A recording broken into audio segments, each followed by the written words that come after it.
Bonjour, une petite vidéo sur le calcul numérique. Afin de bien débuter l'année de seconde, on va vérifier qu'on connaît bien les priorités, la priorité dans les calculs.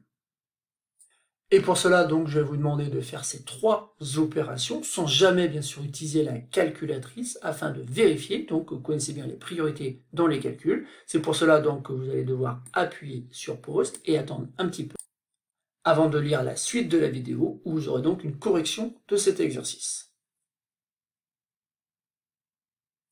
Alors passons à la correction de cet exercice. Vous devez savoir en fait que dans un premier temps, il faut repérer les parenthèses et effectuer les calculs à l'intérieur des parenthèses. Donc pour le petit a ici, on n'a pas d'autre choix que d'effectuer donc ce calcul.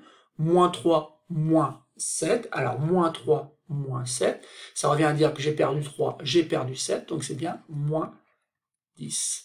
Et donc le calcul grand A est égal à 2,56 multiplié donc par moins 10. Ensuite, puisqu'on n'a pas le droit à la calculatrice, qu'on est en début d'année, on se rappelle que plus multiplié par moins donne moins, et que multiplié par 10 revient à décaler d'un rang la virgule, autrement dit 2,56. Je vais écrire 25,6, bien sûr précédé d'un signe moins.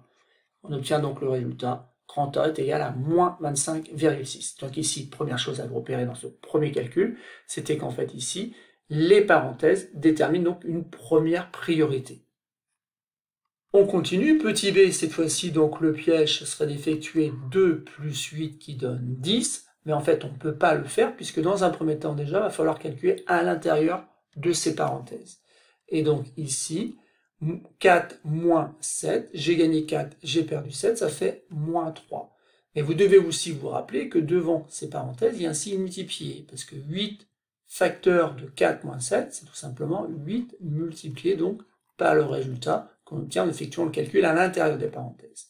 Donc voilà ce qu'on obtient dans un premier temps, mais une fois qu'on a calculé à l'intérieur des parenthèses, souvenez-vous, il faut ensuite effectuer la multiplication. C'est pour cela qu'on ne peut toujours pas faire 2 plus 8 qui donne 10. On va laisser le 2 de côté, et on va faire 8 multiplié par moins 3. Plus multiplié par moins donne moins. 8 multiplié par 3 donne 24, donc le résultat c'est moins 24. Et on termine en écrivant tout simplement que l'expression B est égale à 2 plus moins 24. J'ai gagné 2, j'ai perdu 24, et bien le résultat donc c'est moins 22. Voilà pour l'expression grand B. On termine donc par l'expression C, dans laquelle il y a encore des parenthèses. Donc dans un premier temps, on va calculer à l'intérieur des parenthèses. Moins 4, moins 3, j'ai perdu 4, j'ai perdu 3, et bien j'ai perdu 7. Sauf qu'attention ici, bien sûr, tout ça se retrouve entre les parenthèses, et c'est élevé au carré.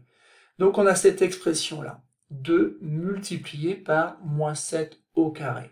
Alors il y a plusieurs possibilités, on pourrait écrire que moins 7 au carré, c'est moins 7 multiplié par moins 7, mais on peut aussi se dire tout simplement que c'est 2 multiplié par 49.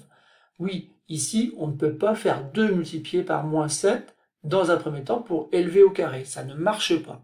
En effet, ici, il faut respecter la priorité qui est de calculer donc moins 7 au carré, qui donne bien 7 fois 7, 49, et moins par moins, bien sûr, donne plus. Donc le résultat de ce calcul, c'est tout simplement 98. L'expression C est égale à 98. Donc, on repère bien les priorités. Donc, dans un premier temps, vous allez calculer à l'intérieur des parenthèses. Vous devez aussi, donc, après, respecter le fait qu'on calcule d'abord les puissances et simplement après, les multiplications suivies des additions et soustractions. Voilà, c'est tout pour cette petite vidéo.